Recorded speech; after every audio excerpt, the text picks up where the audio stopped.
திரு மணி, நம்ம காலையிலேருந்து 2-3 அமர்வுகளில் நம்ம பேசிகிட்டு இருக்கோம். ஒரு முக்கியமான புள்ளியை முன்வைத்திருக்கிறார் Tamilmani. Politics have no relation to morals. எதிரிக்கு எதிரி நண்பன் என்ற இடத்தில் திமுக அதிமுக ஒன்றிணைந்தாவது தாவேக்காவை எதிர்க்க வேண்டும். அது ஒரு வெற்றியெல்லாம் ஒரு பெரிய வெற்றியெல்லாம் நம்மளால் பார்க்க முடியாது. ஏன் பார்க்க வேண்டும் என்று நிறைய விஷயங்களை முன்வைத்தார். இந்த நொடி வந்திருக்கக்கூடிய தேர்தல் கள நிலவரம் இப்படி பார்க்குறீங்க திருமணி? இல்லை, நண்பர் சொன்ன கருத்தின் மீது கருத்து என்பது எனக்கு ஒன்றும் இல்லை.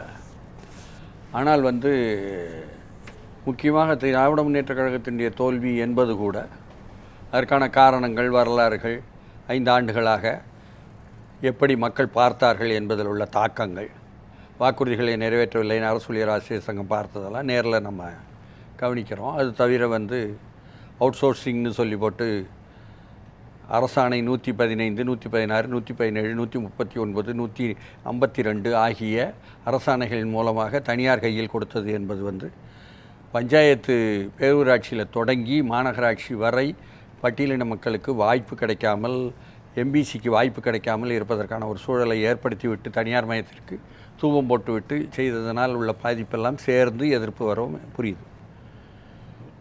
ஸ்டாலினுடைய தோல்வி என்பது உள்ளபடியே அது கொஞ்சம் அதிர்ச்சியான செய்தி தான்.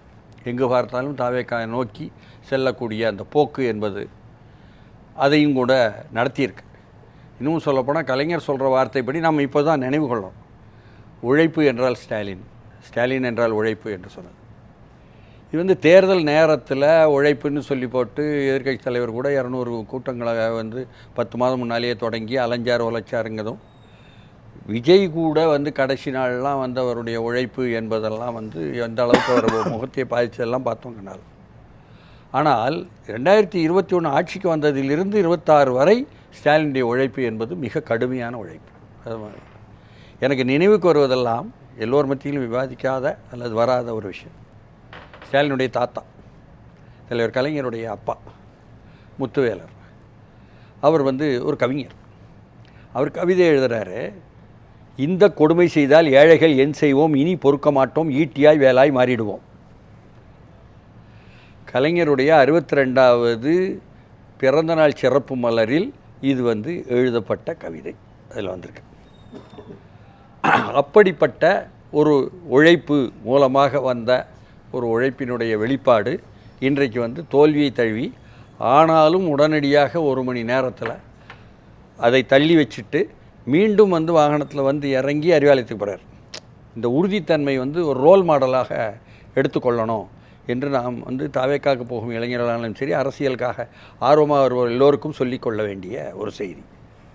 எப்படியோ இது மாபெரும் செய்தியாக மாறிவிட்டது. குளத்தூருடைய தோல்வி உட்பட எப்படி இப்படி கணக்கு பார்க்காமல் இருந்தார்கள் என்ற கேள்வியும், ஏன்னா நிர்வாக திறமை உள்ள மு.க. ஸ்டாலின், பல்வேறு விஷயங்களை கட்டுப்பாட்டில் வைத்திருந்த மு.க. ஸ்டாலின் எப்படி குளத்தூர் தொகுதிக்கு உள்ளே இருக்கக்கூடிய மக்கள் மத்தியில் இந்த அளவுக்கு எதிர்ப்பு அலை இருந்தது என்பதை பார்க்க தவறிவிட்டார்னு கேட்டால், இந்த 5 ஆண்டுகளும் குளத்தூர் பகுதியில் நாங்கள் பாதாள சாக்கடை போடுறோம்னு சொல்லி போட்டு தோண்டிய தோண்டுதலெல்லாம் கூட ஒழுங்குபடுத்தவில்லையே என்பதையே கவனிக்காமல் இருந்தாரே, அது போலவா என்ற கேள்வி கூட வருது.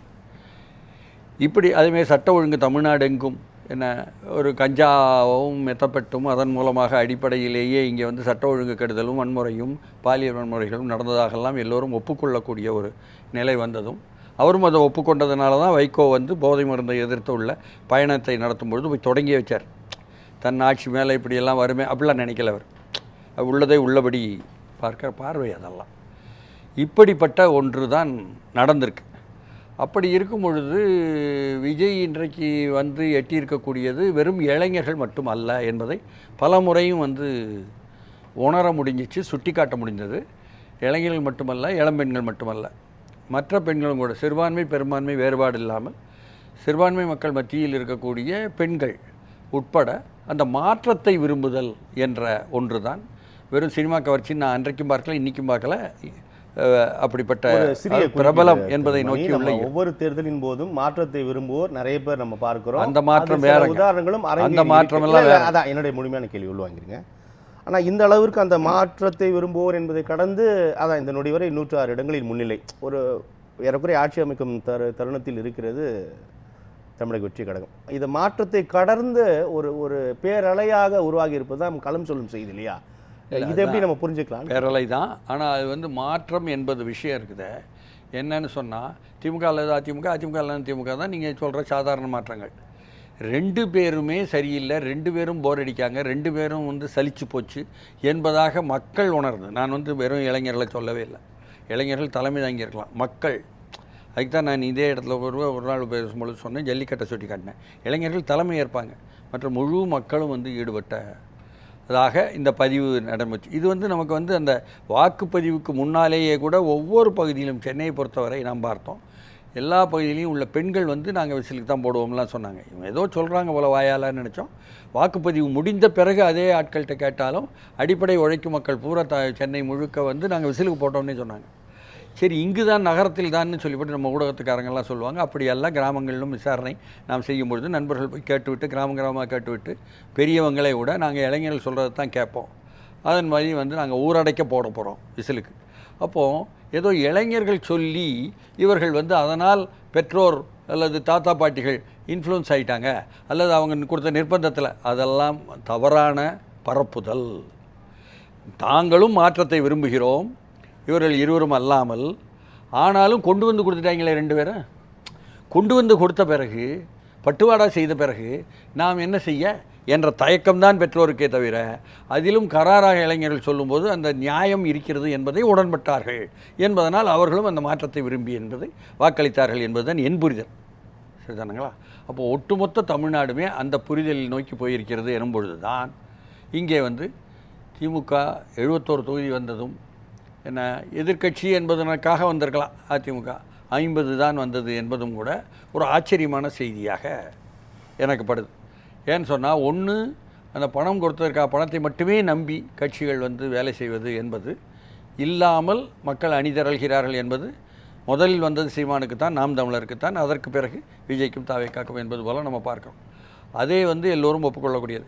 இளைஞர்கள் போகிறாங்க, பெண்கள் போகிறாங்க என்பதையும் கூட ஒப்புக்கொள்கிறாங்க. பெண்கள் என்பது வந்து பெரிய வந்து தீர்மானிக்கிற வாக்குங்க. அது எம்ஜிஆருக்கானாலும் சரி, அல்லது திமுக முதல்ல 67 ஆனாலும் சரி, பிறகு எம்ஜிஆருக்கானாலும் சரி, பிறகு ஜெயலலிதாக்கானாலும் சரி, இப்பொழுது விஜய்க்கானாலும் சரி, இடையில் வந்து 21இல் ஆட்சிக்கு வந்த பிறகு அதை கவனித்து பெண்கள் மத்தியில் நாம் என்னெல்லாம் செய்யலாம், 2011 16 வரை ஜெயலலிதா அதன் மாதிரி ஈர்த்து விட்டாரே அந்த வாக்குகளை என்பது, அந்த வாக்குகளை ஈர்ப்பதற்காக முதல்ல இலவச பேருந்து என்று என்ன விடியல் மகளிர் விடியல் பேருந்து நடத்தினாரே மு.க. ஸ்டாலின். அதன் மூலமாக உள்ளாட்சி தேர்தலில் முழுக்க வெற்றிகரமாக வந்தது என்பதும், ஒவ்வொரு கிராமத்திலும் சிறுநகரத்திற்கு வந்து போவதற்கு அதை பயன்படுத்தினார் என்பதும் நல்லா தெரியும். அதனால் பெண்களுக்கு வந்து அந்த மகிழ்ச்சி இருந்தது என்பதும், அதனால் வாக்களித்தார் என்பதும் உண்மை. அதற்கு பிறகு மகளிர் உரிமை தொகை என்பதன் மூலமாக வருவது, 100 நாள் வேலை மூலம் வருவதெல்லாம் வந்து கிராமப்புற பெண்கள் மத்தியில் வந்து ஒரு பொருளாதார ஊடாடல் இருந்தது என்பதனால் அவர்கள் வந்து எல்லோருமே அதிருப்தி இல்லாமல் இருந்தார்கள் திமுக அரசாங்கத்தின் மீது என்பதும் நாங்கள் நேரடியாக பார்த்த உண்மை. அதையும் தாண்டி என்ன அப்படியே இந்த ஈர்ப்பு, மாற்றத்திற்கான ஈர்ப்பு என்பது இங்கே கொண்டு ஒரு பிரபலத்தின் பின்னால் வெற்றிருக்கிறது. அது வெறும் சினிமா பிரபலம் அல்ல, ஏதோ ஒரு பிரபலம் வேண்டும் என்று அவர்கள் பயன்படுத்தி கொண்டிருக்கிறார்கள். மக்கள் தான் விஜயை பயன்படுத்தி கொண்டிருக்கிறார்கள். மக்கள் தான் வந்து விஜய்க்காகத்தான், வேட்பாளர் யாருன்னே தெரியாது. குளத்தூர்லேயே பெண்கள் நிறைய பேர் நாங்கள் விசிலுக்கு போட்டோம், வேட்பாளர் யாருன்னு தெரியாது அப்படின்னு சொல்லி போட்டு சொன்னாங்க. அந்த அளவுக்கு நாம் விஎஸ் பாபு வெற்றி பெற்றார்னு சொல்லிக்கொள்ளலாம், தேர்தல் ஆணையம் சொல்லிக்கொள்ளலாம், ஆனால் வேட்பாளர் யாருன்னே தெரியாது, ஆனால் வந்து மாற்றத்திற்காக போட்டோம் என்பது தான் வந்து பல இடங்களிலும் வந்து மக்கள் சொல்கிறாங்க. வெறும் இளைஞர்கள் விஷயம் அல்ல, மக்கள் சொல்கிறாங்க. இந்த அளவுக்கு அந்த நிகழ்வுகள் வந்து போய் ஒன்று இப்போ இறுதி கட்டத்தில் இருக்கும். 105 இடங்கள், 75, 54 தொடர்கிறது அதிமுக திமுக. 105 இடங்கள் தனி பெரும்பான்மைக்கு வாய்ப்பு இருக்குமா இல்லையா என்பது கணிக்க முடியவில்லை.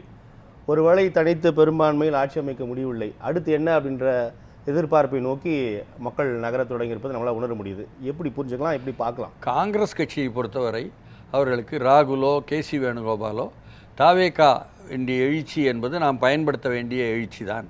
உடன் செல்வது என்பதில் உடன்பாடு உண்டு என்பதும், ப. சிதம்பரம் வந்து பிறகு தலையிட்ட சில பல காரணங்களினால் திமுக பக்கம் மீண்டும் என்ன காங்கிரஸ் என்ன இணைந்து வந்தது என்பதும் என்ன நாடறிந்த செய்தி. அப்படி இருக்கும் பொழுது வந்து பல பேருக்கும் வந்து காங்கிரஸ் கட்சிக்குள் தமிழ்நாட்டிலேயே அந்த ஈர்ப்பு இருக்கிறது தாவேகா பக்கம் என்பதும் கூட நேரில் நாம் கணித்த ஒரு புரிதல்.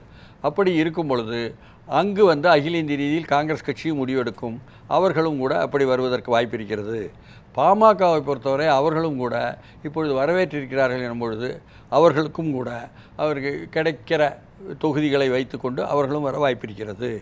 மார்க்சிஸ்ட் கட்சி திடீரென்று கே பாலகிருஷ்ணன் சொன்ன செய்திகள் எல்லாம் உள்ளபடியே பேபி இங்கு வந்து போன பொழுதே என்ன அவர் இந்த மாதிரி அங்கே பினராயி விஜயன் தோற்று விடக்கூடாது, தாவேகாவினுடைய வாக்குகள் என்பதாக அங்கே விஜய் மீதான வாக்குகள் என்பதாக இருக்கக்கூடிய 5-6 விழுக்காடுகள் வேணும் என்று கேசி வேணுகோபால் காங்கிரஸுக்காக முயற்சி எடுத்தது போல் எடுத்ததும் எனக்கு செவி வழி கேள்விப்பட்டோம், இங்கும் கூட அதுபோல் கேள்விப்பட்டோம். என அதற்கு பிறகு நடந்த நிகழ்வுகள் என்பதில் கே பாலகிருஷ்ணன் திமுக பக்கம் போவதற்குத்தான் உடன்பாடாக இருந்தவர். இப்பொழுது 3 நாள் முன்னால் மாற்றி பேசுவது என்பதையும் கூட நம்ம பார்க்குறோம். இத்தனையும் வந்து ஈர்க்கப்படுகிறது எனும் பொழுது ஏன்னா நாளை வந்து பிரேமலதா கூட அவங்க மட்டும்தான் ஒருத்தர் வெற்றி பெற்றாலும் கூட ஏன்னா நாம் வந்து ஆட்சியில் மங்கு அதிகாரத்தில் மங்கு எனும் பொழுது ஏன் வந்து செல்லக்கூடாது என்ற நினைப்பு வரலாம். அதுபோல் இந்த சிறிய சிறிய கட்சிகள் வெற்றி பெற்றவர்கள் சிறிய அளவில் எல்லாம் சேர்ந்து கூட வந்து விடலாம், அப்படியும் நடக்கலாம். நமக்கு நேரங்களில் சில மணி நேரங்களில் இந்த கேள்விக்கான பதில் நமக்கு கிடைத்துடும். நம்பலாம். சில மணி நேரங்களில் கிடைக்காது, சில நாட்கள் ஆகும் பொறுத்து. டிஎஸ்எஸ் மணி சார், இதில் இந்த இடத்துல விஜயோடைய தாவேகாவினுடைய வெற்றி சொல்லக்கூடிய செய்தி என்ன செய்தினா, இது வந்து 140 இடங்களில் நாங்கள் வெற்றி பெறுவோம் என்று தாவேகாவினுடைய தலைமை அவங்க மதிப்பீடு செய்ததாக வந்தவர்கள் எல்லோரிடமும் ஒவ்வொரு தொகுதியிலிருந்து வந்தவர்கள்ட்ட நீங்கள் வாக்குச்சாவடிகள் எல்லாம் எவ்வளவு வாக்குகள் வந்ததுன்னு பதிவு செய்துட்டு என்ன மதிப்பீடு செய்துட்டு வாங்கன்னு கேட்டதில் சொன்னதாக சொன்னாங்க. வெளியே சொல்லலைங்க, எனக்கு கிடைச்ச செய்தி. 120 தாண்டி வந்திருந்தாங்கனாலும் ஓஹோ ஆட்சிக்கு எதிரான மனோபாவம் என்பது திமுகவுக்கு எதிராக அவர்களுக்கு வந்திருக்கு என்ற வாதத்திற்குள் நாம் வந்து அங்கீகரிச்சுக்கிட்டு அதற்கு அடுத்த விமர்சனங்களை கூட பேசலாம். ஆனால் இப்பொழுது கிடைச்சிருக்கக்கூடிய எண்ணிக்கை என்பது அப்படி அல்ல.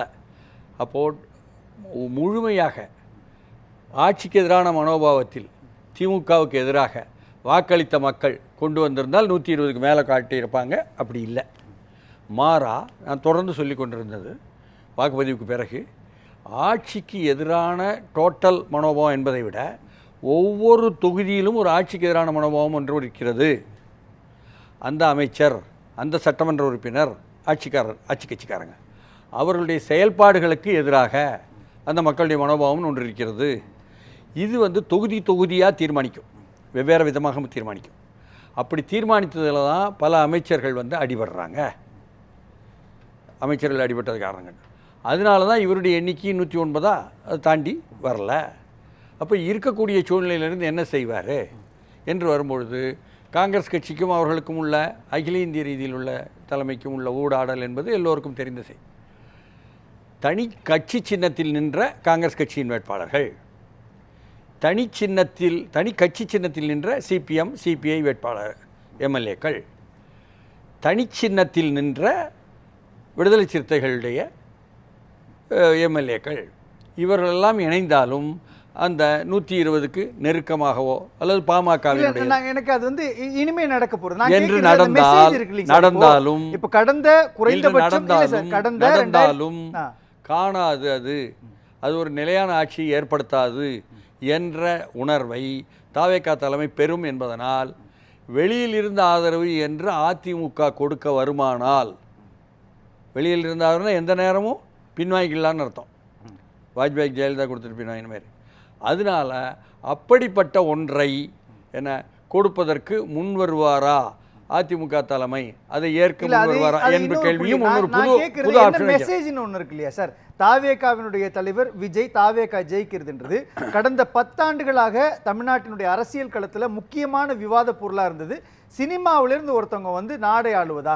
கேரளா மாடல் எடுத்துக்கங்க. அங்கே சினிமாவில் மம்முட்டி இருப்பார், மோகன்லால் இருப்பார், ஸ்டார் வேல்யூஸோடு இருப்பாங்க. ஆனால் அரசியலுக்குன்றதுக்கு ஒரு தகுதி வேணும் அப்படின்ற ஒரு கட்டமைப்பு இருக்கு இல்லையா? இப்போ விஜயினுடைய வருகைன்றது மக்களுக்காக களத்தில் போய் நின்று உழைத்து போராடி ஒரு சமூக பணி செய்து அரசியலுக்கு வரணுன்ற இந்த ட்ரெண்டை மாற்றி பழையபடி சினிமாவிலேருந்து ஒருத்தவங்க வரலான்ற ஃபார்முலா உருவாக்குது இல்லை?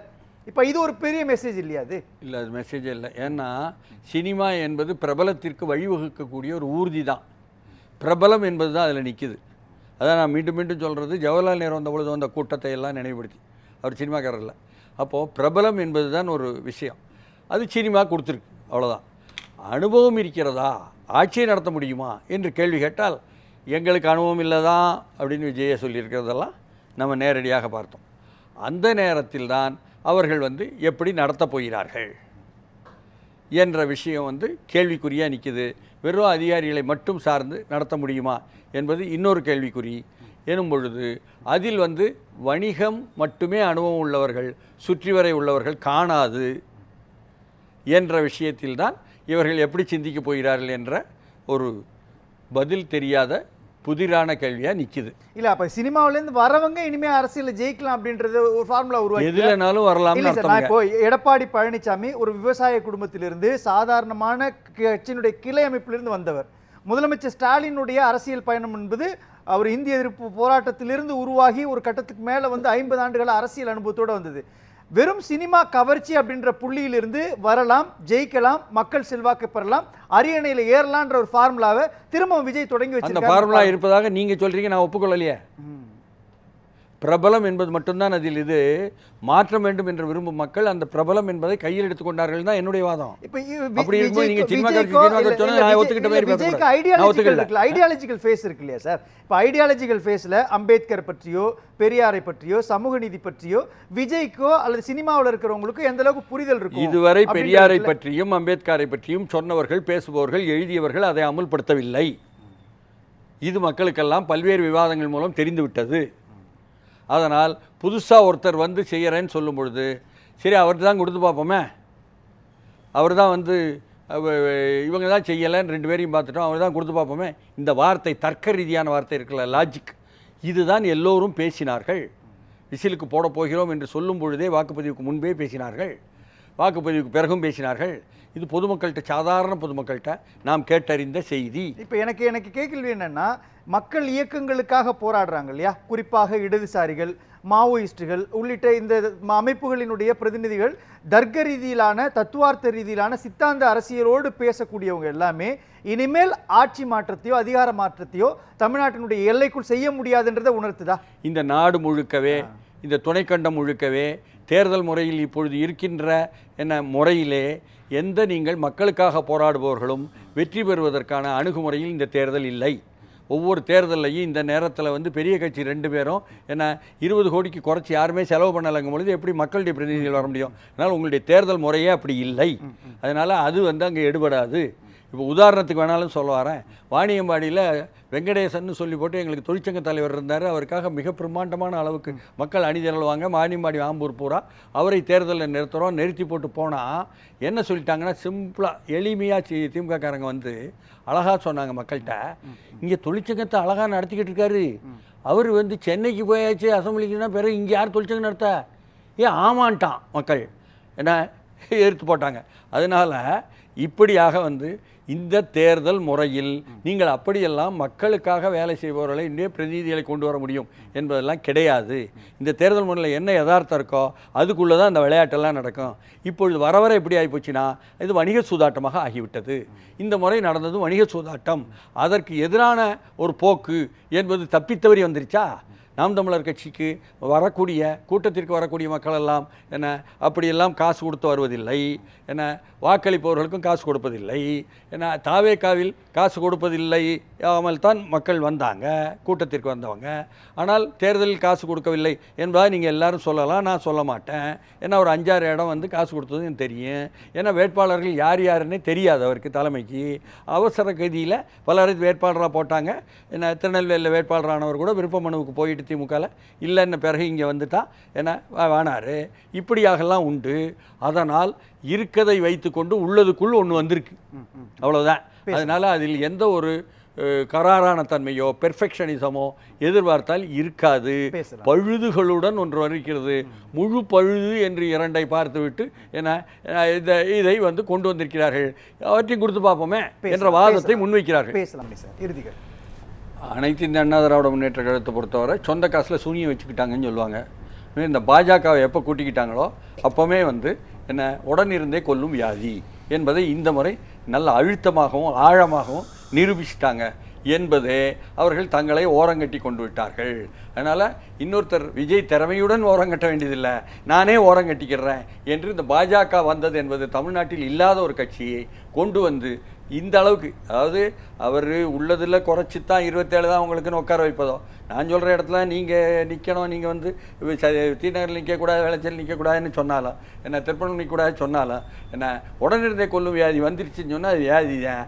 அது பாஜக என்பதை ஏற்க முடியாத தமிழ்நாடு என்பதனால்தான் மீண்டும் மீண்டும் எது எப்படி நடக்கப் போகிறது என்பது நாளைய நிகழ்ச்சி.